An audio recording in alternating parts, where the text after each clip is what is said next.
সঙ্গীত প্রেমীদের হৃদয়ে এখনো শোকের ছায়া কাটেনি। ভারতের জনপ্রিয় সঙ্গীত শিল্পী জুবিন গার্গের আকস্মিক মৃত্যু ঘিরে এখনো নানা প্রশ্ন ও জল্পনা চলছে।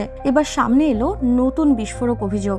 ময়নাতদন্ত রিপোর্টে বলা হয়েছে তিনি সিঙ্গাপুরের একটি দ্বীপে সাঁতার কাটতে গিয়ে পানিতে ডুবে মারা যান। কিন্তু এখানেই শেষ নয়, এবার তার নিজের ব্যান্ড সদস্য এবং মূল সাক্ষী শেখরজ্যোতি গোস্বামী দাবি করেছেন জুবিনকে আসলে বিষ প্রয়োগে হত্যা করা হয়েছে।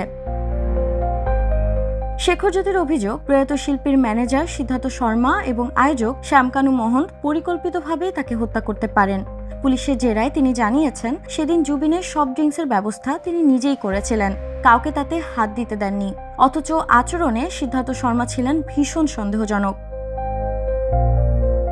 শেখর আরও জানান, মৃত্যুর দিন বোটের নিয়ন্ত্রণ নিজের হাতে নেন সিদ্ধার্থ।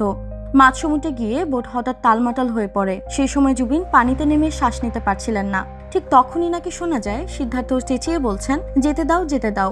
পরে যখন জুবিনের নাক মুখ দিয়ে ফেনা বের হতে থাকে তখনও তিনি তা অবহেলা করে বলেন এটা অ্যাসিড রিফ্লেক্স। এমনকি বোটে থাকা ভিডিও বা ছবি বাইরের কারো কাছে না পাঠাতে কড়া নিষেধাজ্ঞা দিয়েছিলেন সিদ্ধার্থ।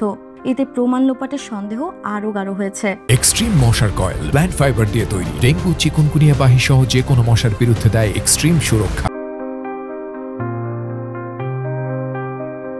অন্যদিকে সিঙ্গাপুর কর্তৃপক্ষ ইতোমধ্যেই ময়নাতদন্ত রিপোর্ট ভারতের হাই কমিশনের কাছে হস্তান্তর করেছে।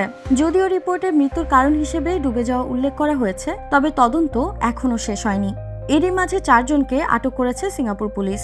জুবিনের manager Siddhartha Sharma, event manager Shyamkanu Mahanta, band সদস্য শেখরজ্যোতি গোস্বামী এবং সহশিল্পী অমৃতপ্রভা মহন্ত।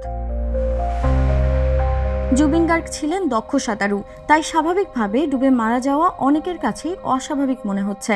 অভিযোগ, ষড়যন্ত্র ও অবহেলার ঊর্ধ্বে চলে গেছেন ভক্তদের প্রিয় শিল্পীর প্রাণ। রহস্যের জাল ঘন হচ্ছে প্রতিদিন। সত্যি কি দুর্ঘটনা নাকি পরিকল্পিত হত্যা? এই প্রশ্নের উত্তর খুঁজছে দুই দেশের পুলিশ, উত্তর খুঁজছে ভক্তরাও।